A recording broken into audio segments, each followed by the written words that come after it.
እውነት ነው። ኢየሱስን ሁሉ ጊዜ ያዩታል፣ ግን በእንደዚህ አይነት ግንዛቤ በእንደዚህ አይነት እይታ አይተውት አያውቁም። ሁሉ ጊዜ አብረዋቸው ነው። በናዝሬቱ ጌታ በኢየሱስ ስም እኔ ላንተ ልጸልይ ዛሬ እነዚህ ሰዎች ያጋጠማቸው እድል የሰማይ የሆነውን ክብር የኢየሱስ የሆነውን ክብር ሙላቱን እንዳዩ ድንገት ባላሰባችሁበት ቦታ የእግዚአብሔር መገለጥ ይብዛላችሁ። ታምር ሰሪ ነው በሚል አወቅከው ማለትና በመገለጥ ስለ ኢየሱስ ማወቅ ይለያያል። ብዙዎች ያበላቸው ሰዎች ናቸው ስቀለው ያሉት። በታምር የበሉ ሰዎች፣ በታምር አይናቸው የተፈወሰ፣ በታምር ለምጻቸው የነጻ፣ ዞር ብለው የሚያላዩት አሉ። በታምር ነው የሚያውቁት ኢየሱስን፣ ለታምር ብቻ ነው የሚከተሉት ኢየሱስን። የእግዚአብሔር ወንድና ሴት ልጆች ተነጥቀንም እንሂድ፣ ሞተንም እንደ ሙሴ ተቀብረንም እንሂድ፣ በሁሉም አቅጣጫ ከማን ጋር ነው ያለነው? ከክርስቶስ ጋር ነው ያለነው። ልንገራችሁ ግን አንድ እውነት እዚህ ጋር ኢየሱስ ክርስቶስን ሲያወሩት አዩ ይላል። ሙሴና ኤልያስ ሲነጋገሩ ከኢየሱስ ክርስቶስ ጋር። ሙሴ በወቅቱ ምንድነው? ፓወርፉል ሊደር ነው። የስ ኤልያስ በወቅቱ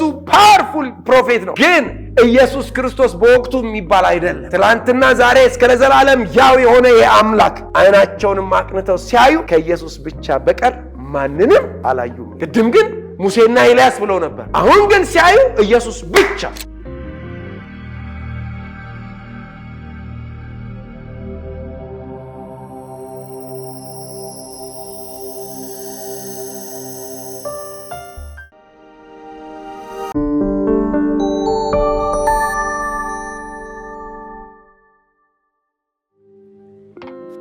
የጀመርነው ትምህርት አለ። ዘፍጥረት 32 ላይ የአምላካችን የእግዚአብሔር ቃል ሲናገር እንደዚህ ብሎ ይናገራል። ያዕቆብ ማለት ነው ከእግዚአብሔር ጋር ታገለ ይላል። ሌሊቱን ሙሉ ታገለ። ያንን የታገለበትን ቦታ ስሙ የተቀየረበትን ቦታ ጵንኤል ብሎ እንደሰየመው በ32ኛው የመጽሐፍ ቅዱስ ዘፍጥረት ክፍል ላይ እናገኛለን። ስለዚህ ጵንኤል ማለት ፌስ ኦፍ ጋድ ወይ ደግሞ እግዚአብሔርን ኢንካውንተር ማድረግ የእግዚአብሔር ፊት ማለት ነው ብለን ባለፈው ተነጋግረናል። ስለዚህ ያንን ሲሪየስ ነው የምንቀጥለው። ዛሬ ደግሞ በጣም በአዲስ ኪዳን 3 እድለኛ ሰዎች ነግራቸዋለሁ። በሕይወታቸው አይተው የማያውቁትን ያዩ፣ በሕይወታቸው ተለማምደው የማያውቁትን የተለማመዱ፣ ኢየሱስ ክርስቶስ ራሱ በአምላክነቱ የመረጣቸው የኔ ዲሳይፕልስ የኔ ደቀ መዝሙሮች ኋላም ደግሞ ሐዋርያቶች ብሎ የሾማቸው እነዚህ ከ12ቱ ማለት ነው 3 እድል የደረሳቸው ሰዎች ሁል ጊዜ እኔ ይሄ ከፍተኛ በሕይወታቸው እድል ሆኖ አየዋለሁኝ መጽሐፍ ቅዱስን ሳነብ።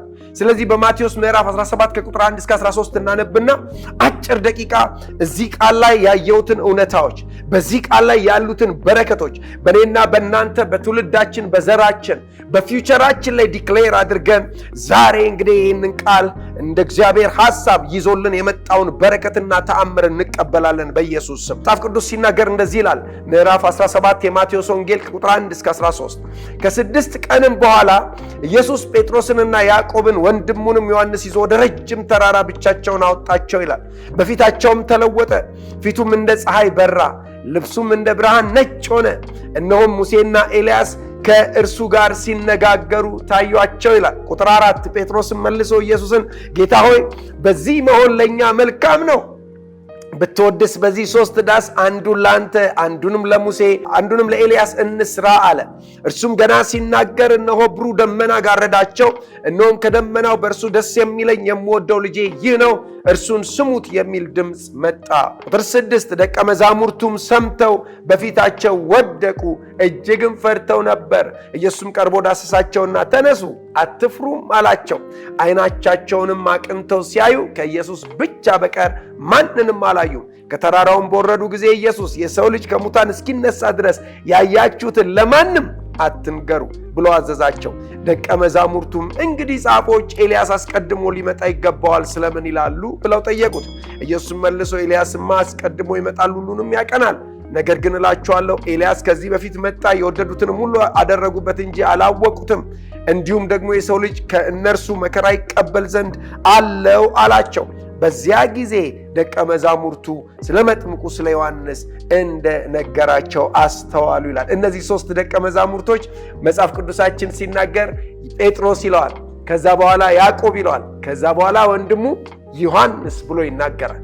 የእግዚአብሔር ወንድና ሴት ልጆች ምን አይነት እድል ድንገት እንዳጋጠማቸው ከፍተኛ እድል ነው። ባለፈው ነግሬያቸዋለሁ ኢንካውንተሪንግ ጋድ ማለት ምን ማለት እንደሆነ። the encounter God is to discover who you were made to be and who he was always seen you as። ለምን እንደተፈጠረ እግዚአብሔር እንዴት እንደሚመለከተን አይደንቲቲያችንን ማግኘት ማለት ነው።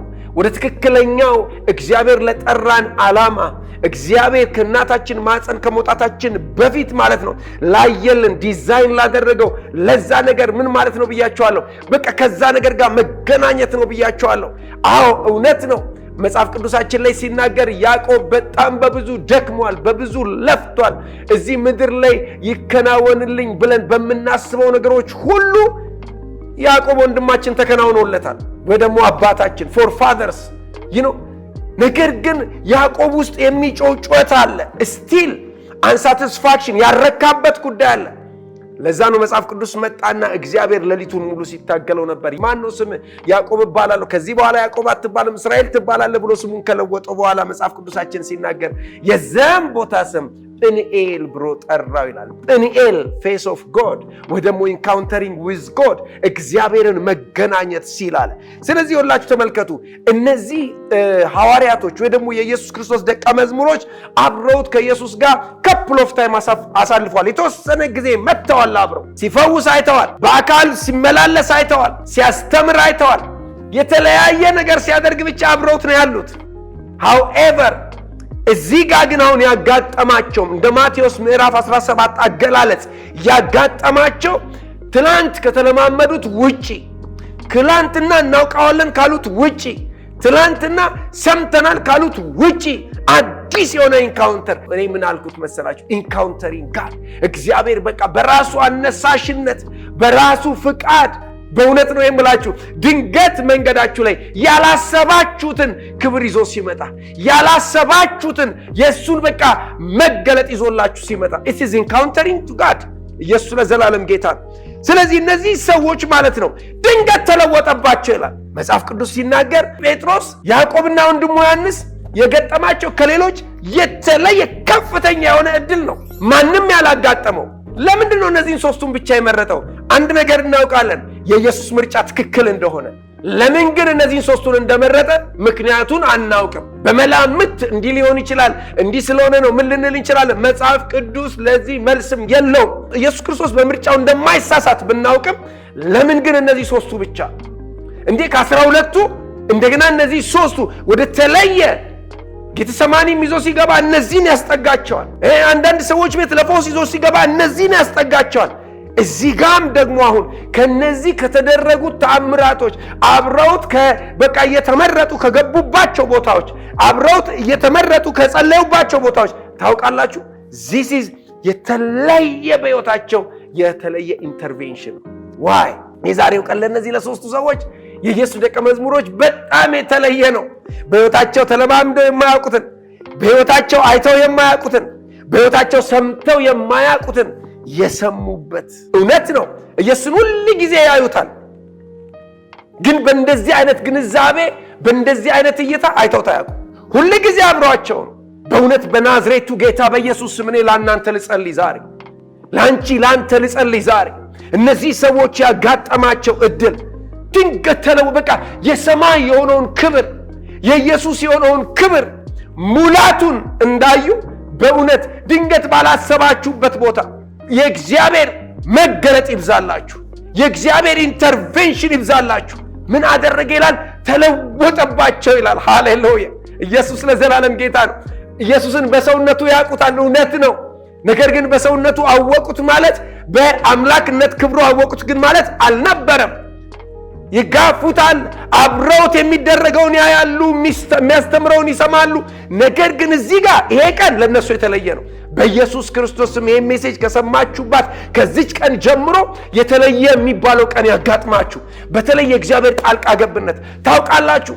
ሰዎች በሕይወታችን ብዙ እድል የምንላቸው ነገሮች አሉ። በጣም ብዙ ማግባትን እንደ እድል እንቆጥረው እንችላለን። መውለድን እንደ እድል እንቆጥረው እንችላለን።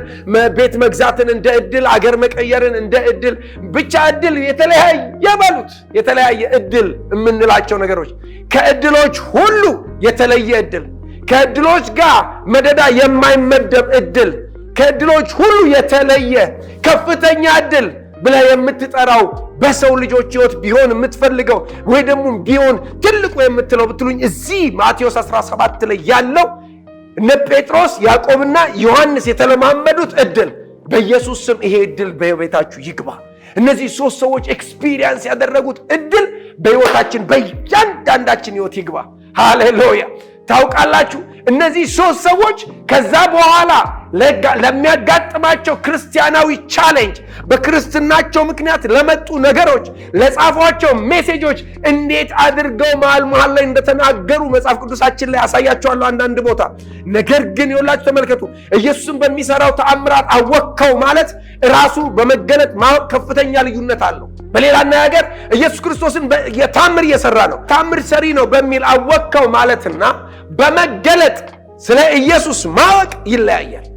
ከፍተኛ ልዩነት ነው ያለው።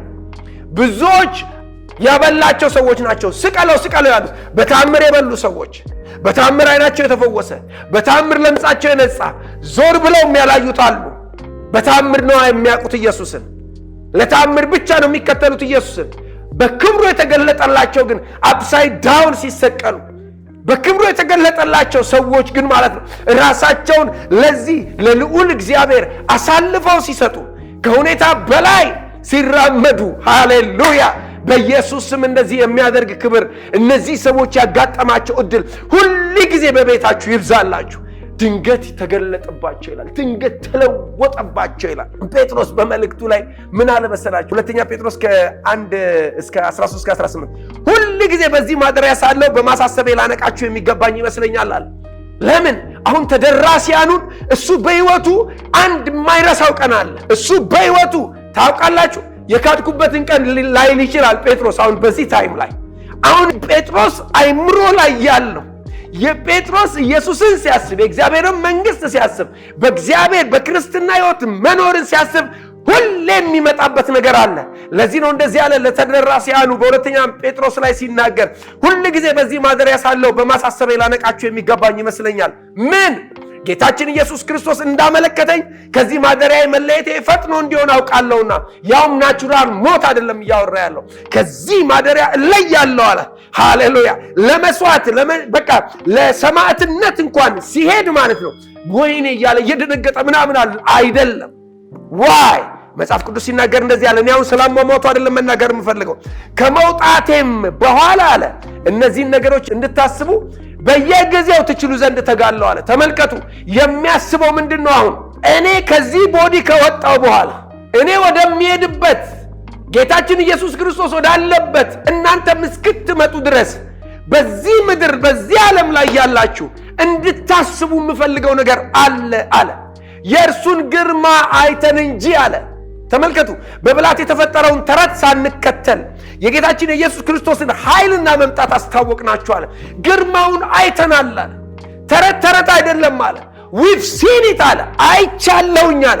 በኢየሱስ ስም እንዲህ አይነት ድል ይብዛላችሁ። ሃሌሉያ። ከዛ እንደዚህ ይላል ከገናናው ክብር አለ በእርሱ ደስ የሚለኝ የምወደው ልጄ ይህ ነው የሚል ያ ድምፅ በመጣለት ጊዜ ከእግዚአብሔር አብ ክብርና ምስጋና ተቀብሏልና ይላል። እኛም በቅዱሱ ተራራ ከእርሱ ጋር ሳለን ይህን ድምፅ ከሰማይ ሲወርድ ምን አደረግን አሉ? ሰማን። ሃሌሉያ። ታውቃላችሁ ጴጥሮስ አሁን ምን አለ ለተደራሲያኑ?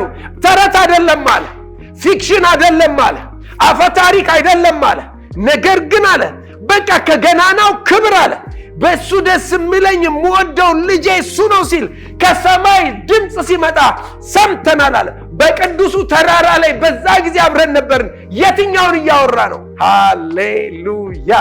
የተገለጠበትን ኢየሱስ ክርስቶስ ድንቀት የተለወጠበትን የማቴዎስ 17 ትዝታ ሁሉ ጊዜ ምን አለ ውስጡ ይፍለቀለቃል። ሁሉ ጊዜ ወደፊት እንዲቀጥል ኃይል እንዲያገኝ ጉልበት እንዲያገኝ በኢየሱስ ስም እንደዛ ይሁንላችሁ።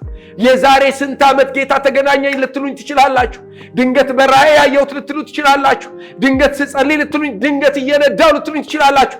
ወይ ደግሞ አንዳንዶቻችን ከጌታ ቤተሰብ ያልነበርን በቃ ጌታን የተቀበልኩለት የምንለው ያ ግለትን የሚመልስ እንደገና የእግዚአብሔር ኢንካውንተር በኢየሱስ ስም ይብዛላችሁ። በእውነት ይሄ በቃ ሁሌ ጸሎቴ ባንቺም ባንተም በኔም ሕይወት እየበዛ እንዴት የምፈልገው ልመናይም ነው። ኢየሱስ ለዘላለም ጌታ።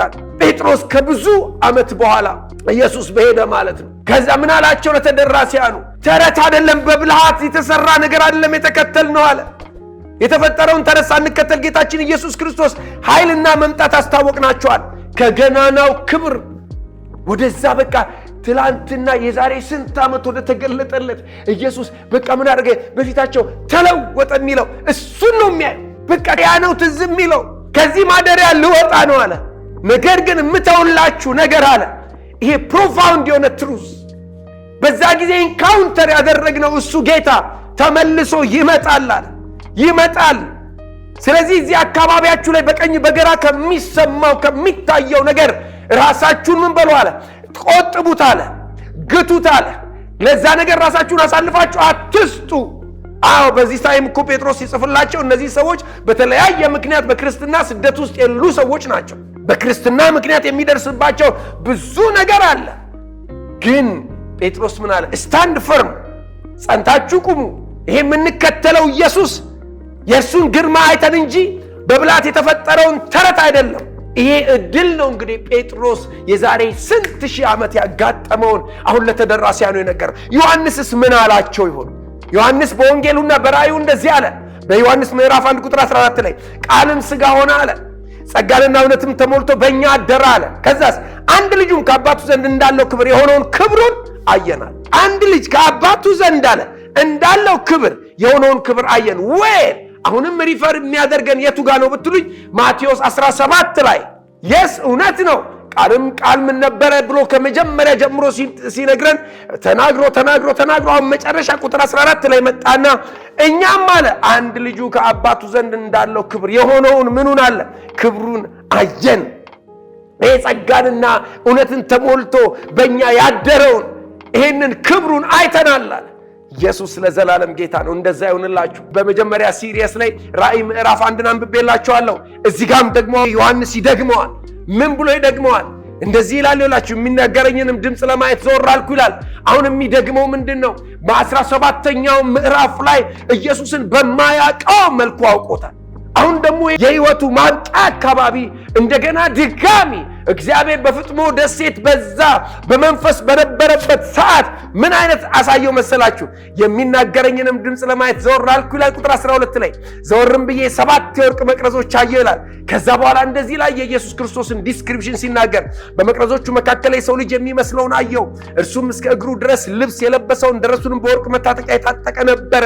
ወይኔ ኧረ በኢየሱስ ስም እነዚህ ሰዎች ላይ እነዚህ ሐዋርያቶች ላይ እነዚህ እግዚአብሔርን አምነው ምድረ በዳውን ያቋረጡ የተሻገሩ እግዚአብሔርን አምነው በትውልድ ላይ የነበረውን ተግዳሮት እንደ ዳዊት የገለበጡ ሰዎች እግዚአብሔርን አምነው ማለት ነው ይህ ጨርቄን ማቄን ሳይሉ ጥለው የሄዱ ለወንጌል ራሳቸውን በቃ አሳልፈው የሰጡ ሰዎች ኢንካውንተር ያደረጉት በእኔና በእናንተ ቤት እንደዚሁ ይብዛ። ኢየሱስ ለዘላለም ጌታ ነው። እዚህ ቦታ ላይ እንደዚህ ይላል ቁጥር 14 ላይ ራሱና የራሱ ጠጉር እንደ ነጭ የበግ ጠጉር እንደ በረዶም ነጭ ነበሩ ይላል። አይኖቹ እንደ እሳት ነበልባል ነበሩ ይላል። እግሮቹም በእቶን የነጠረ የጋለ ናስ ይመስሉ ነበር። ድምፁም እንደ ብዙ ውሃዎች ድምፅ ነበር እያለ ዮሐንስ አሁን ይላችሁ እንደገና ሌላ ኢንካውንተር ነው።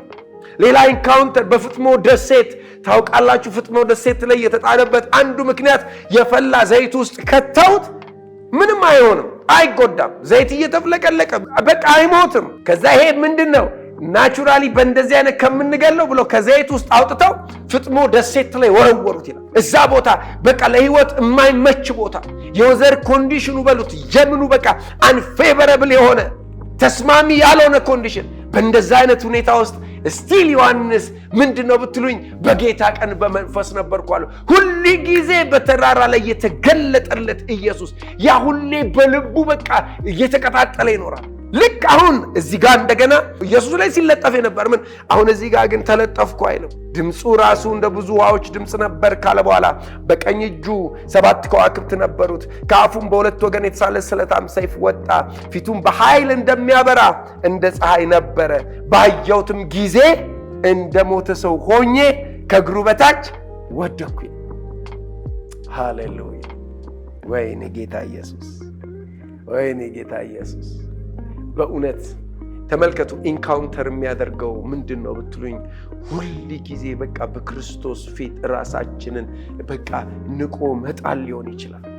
ትዝ ይላችኋል አብርሃም ማለት ነው እየጸለየ ባለበት ሰዓት 50 ሰዎች ቢሆኑስ እያለ ሲል እኔ አንዴ መናገር ካንተ ጋር ጀመርኩ ብሎ እግዚአብሔርን ህልውናውን ክብሩን እንዴት ሪቨር እንደሚያደርግ ጴጥሮስ ኢየሱስ ነው ባሉት ጊዜ ምን አይነት ነገር እንደተራመደ ትዝ ይላችኋል። እዚህ ቦታ ላይ ይወላችሁ ተመልከቱ። መጽሐፍ ቅዱሳችን ሲናገር ወደ ተራራ ወሰዳቸውና ተለወጠባቸው ይላል።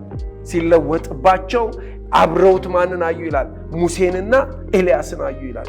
ለምንድን ነው እነዚህ ሁለት ሰዎች ለምንድን ነው እነዚህ ካራክተሮች የተመረጡት ብላችሁ ስታስቡ ሁለቱ በቃ ሙሉ ብሉይ ኪዳን ማለት ናቸው። ሙሴና ኤልያስ ተመልከቱ። ሙሴ በዘመኑ ላይ ማለት ነው ግብፅ ውስጥ ሲሰቃይ የነበረን የእስራኤልን ሕዝብ እግዚአብሔር ተጠቅሞበት ዲሊቨር ያደረገ እንደገና ደግሞ ናቹራል አሟሟት የሞተ ነው። ሰው አልቀበረውም፣ እግዚአብሔር ግን ወሰደው ይላል። ኤልያስ ጋር ስትመጡ ደግሞ የነቢያቱ ኦፊስን ወክሎ ትልቅ ገዘፈ ነገር በነገስታት ጓዳ ሳይቀር ዘ ኔሽን ኦፍ እስራኤልን ስትመለከቱ ሙሉ ንቅናቄ ያመጣ ኤልያስ። ስለዚህ ሕግና ነቢያት ማለት ይሄ እነዚህ ናቸው ሁለቱን። በቃ ብሉይ ኪዳን ማለት እነዚህ ሰዎች ይሄን ሙሉ የሆነውን ብሉይ ኪዳን ምን አደረጉ? ሪፕሬዘንት አድርገው መጡ። ያ ብቻ አይደለም። መጽሐፍ ቅዱስ ላይ እያሳያቸው ያለው እውነት ኢየሱስ ክርስቶስ ሲገለጥ አብሮ የተገለጡበት ምክንያት እንደ ሙሴ የሞቱ ሰዎች የት እንዳሉ እያሳየ ነው። ኢየሱስ ክርስቶስ በምድር ላይ ያለ ልክ ሲገለጥ አብረው ተገለጡ ይላል። ያ የሚያሳየን ሙሴ ከማጋ ነው እያለን ነው፣ ከኔ ጋር ነው እያለን ነው። ሃሌሉያ! ለዚህ ነው የእጄ ቤት ሰራላችኋለሁ እኔ ባለሁበት እናንተ ትኖራላችሁ ብሎ ሲነግረን ከስንት ሺህ ዓመት በኋላ ሙሴ ከሞተ ከስንት ሺህ ዓመት በኋላ የስ የሞተው ሙሴም ከኔ ጋራ ነው ዩመስ ነው የሰበኳችሁ ስብከት እውነት ነው እያላቸው ኢየሱስ ለዘላለም ጌታ ነው። ለእኛም ዛሬ በዚህ በምድር ላይ ላለን ክርስቲያኖች ሌላው ደግሞ ምንድነው እንደ ኤልያስ ንጥቀት አንደኛ ተሰሎንቄ ምዕራፍ 4 ላይ እንደሚናገረው ምንነጠቃለን ይላል። በሕይወት ያለን ሰዎች ክርስቶስ በሚመጣበት ሰዓት ያ ኤልያስ በእሳት ሰረገላ ወደ ላይ መነጠቁ ማለት ነው የክርስቲያንን ንጥቀትም አመልካች ነው። የእግዚአብሔር ወንድና ሴት ልጆች ተነጥቀንም እንሂድ ሞተንም እንደ ሙሴ ተቀብረንም እንሂድ በሁሉም አቅጣጫ ከማጋን ያለ ነው ከክርስቶስ ጋር ያለ ነው። ልንገራችሁ ግን አንድ እውነት እዚህ ጋር ኢየሱስ ክርስቶስን ሲያዋሩት አዩ ይላል። ሲያወሩት ሙሴና ኤልያስ ሲነጋገሩ ከኢየሱስ ክርስቶስ ጋር ከማስተራቸው ጋር ከጌታቸው ጋር አብሯቸው ካለ ጋር ሲያወሩ ሙሴና ኤልያስ እነ ጴጥሮስን ያዕቆብንና ዮሐንስን አናገሯቸው የሚል የለም። ሙታን በሕይወት ያሉትን ማናገር አይችሉም። ይሄን ምናልባት ዝም ብዬ ሳይተውት ነው የተናገርኩት።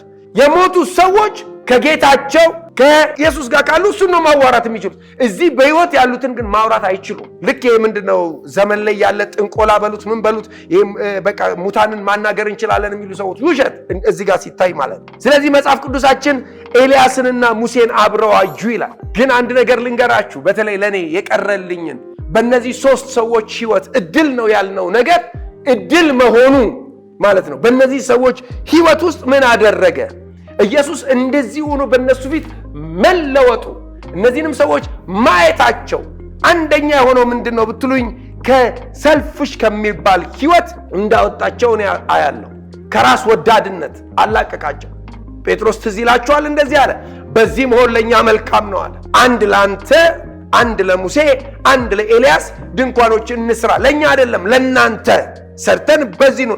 ኢየሱስ ክርስቶስ ለአንድ ሰው ብቻ አልነበረም የመጣው፣ ለዓለም ነው የመጣው። ስለዚህ እንደዚህ አይነት የተሳሳተውን አመለካከት እንዴት ከዚህ መገለጥ ከዚህ ለውጥ በኋላ ጴጥሮስ እንደጣለው እንመለከታለን። ሌላው መገለጥ እንደበዛላቸው በእግዚአብሔር መገኘት ውስጥ ሁሌም ያለ ነገር ቢኖር መገለጥ ነው። በተለይም ደግሞ ስለማናቀው ነገር ነገን አናቀው፣ እግዚአብሔር ይገለጥላችሁ። ስለ ሕይወታችን አናቅም፣ በእውነት እግዚአብሔር ይገለጥላችሁ። ልክ ሲገለጥላቸው ማለት ነው በቃ የእግዚአብሔርን ድምፅ ሲሰሙ የእግዚአብሔር የሆነ ነገር በቃ ስለማያውቁት ነገር ማወቅ ጀመሩ። እግዚአብሔር ፕሬዘንስ ውስጥ ያለው የእግዚአብሔር የራሱ ድምፅ ያውም ደግሞ ስለ ዛሬ ስለ ትላንት ብቻ ሳይሆን ስለ ነገ መናገር ማሳየት የሚችል አምላክ የእግዚአብሔርን ድምፅ ሰሙ ይላል። ቁጥር 5 ላይ በተለይ እርሱም ገና ሲናገር እነሆ ብሩህ ደመና ጋረዳቸው፣ እነሆም ከደመናው በእርሱ ደስ የሚለኝ የምወደው ልጄ ይህ ነው፣ እርሱን ምን በሉት ስሙት የሚል ድምፅ መጣ ብሎ ይናገራል መጽሐፍ ቅዱሳችን ሲናገር። ስለዚህ ሁላችሁ ተመልከቱ። በእነዚህ ሰዎች ህይወት አንደኛ ከራስ ወዳድነት ወጡ፣ ሁለተኛ የእግዚአብሔር የሆነውን ነገር ተለማመዱ። በእግዚአብሔር ህልውና ውስጥ ያለውን ድምፅ፣ በእግዚአብሔር ህልውና ውስጥ ያለውን መገለጦች ማየት ጀመሩ። ነገር ግን ደግሞ አንድ ሌላ ነገር ምን ሆነ መሰላችሁ? ኢየሱስን ከማንም ጋር እንዳያስተካክሉት ሆነዋል። ለምን?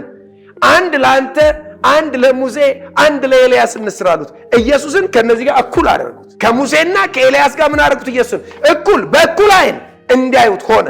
ከዛ ወዲያው መጽሐፍ ቅዱሳችን ግን ሲናገር እዛ ቁጥር 5 ላይ እንደዚህ ብሎ ይናገራል። እርሱም ገና ሲናገር እነሆ ብሩህ ደመና ጋረዳቸው ይላል። እነሆም ከደመናው በእርሱ ደስ የሚለኝ የምወደው ልጄ ይህ ነው እርሱን ስሙት የሚል ድምፅ መጣ። አሁን ኢየሱስ ላይ ብቻ ፎከስ እንዲያደርጉ፣ ኢየሱስ ከነዚህ ሰዎች ጋር ወይ ደግሞ ከሱ በፊት ከሞቱ ሰዎች ጋር አንድ አይነት እንዳያደርጉት፣ በአንድ አይነት በሆነ መረዳት እንዳይረዱት። የስ ሙሴ በወቅቱ ምንድነው? ፓወርፉል ሊደር ነው። የስ ኤልያስ በወቅቱ ፓወርፉል ፕሮፌት ነው። ግን ኢየሱስ ክርስቶስ በወቅቱ የሚባል አይደለም። ትላንትና ዛሬ እስከ ለዘላለም ያው የሆነ የአምላክ። ስለዚህ ምን መጽሐፍ ቅዱሳችን ሲናገር ምን አለ? ከሱ ጋር አንድ እንዳያደርጉት እሱም ብቻ ስሙ ተባሉ። ያ ብቻ አይደለም፣ ከኢየሱስ ውጪ ማንንም እንዳያዩ ቁጥር 8 ላይ እንደዚህ አለ፣ አይናቸውንም አቅንተው ሲያዩ ከኢየሱስ ብቻ በቀር ማንንም አላዩም ይላል። ቅድም ግን ሙሴና ኤልያስ ብለው ነበር። አሁን ግን ሲያዩ ኢየሱስ ብቻ።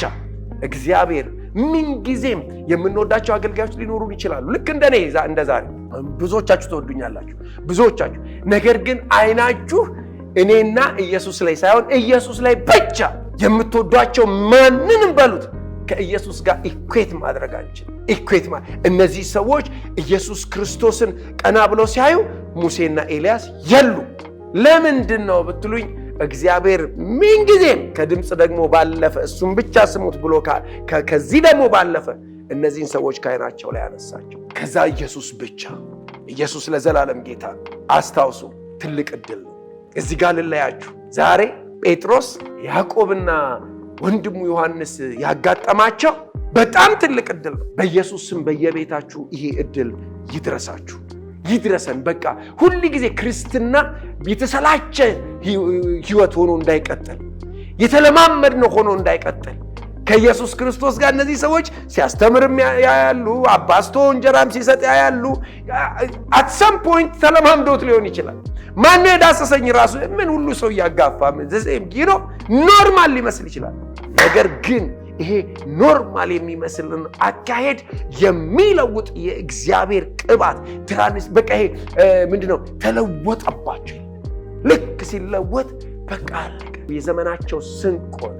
መጽሐፍ ቅዱስ ሲናገር በከሰሱት ፊት ራሱ ሲቆም 22ኛው ምዕራፍ ላይም ታገኛታላችሁ። ሐዋርያት ሥራ ምን አለ?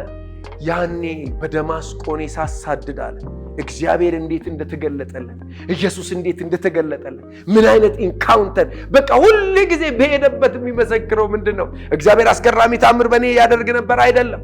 የሆነችን ሴትዮ በቃ ሁሌ እግዚአብሔር ሰው እያለች የምትለውን አጋንንት ከሷ ውስጥ አወጣው የሚል አይደለም። እኔና ሲላስ በቃ እስር ቤት ውስጥ ስንዘምር እንዴት የእስር ቤቱ በሮች እንደተከፈቱ፣ እንዴት መንቀጥቀጥ እንደመጣ፣ እስሮች እንዴት ከእጃችን ላይ ካቴናው ብረቱ እንደረገፈ እሱ አይደለም ትዝ የሚለው በደማስቆ መንገድ ላይ የነበረው ኢንካውንተር እናወራዋለን። ልክ ጴጥሮስና ያዕቆብ ዮሐንስ እዚህ ጋር በቃ በሕይወታቸው ትልቅ ኢንካውንተር። በኢየሱስ ስም እንደዛ ይሆነላችሁ። አሜን።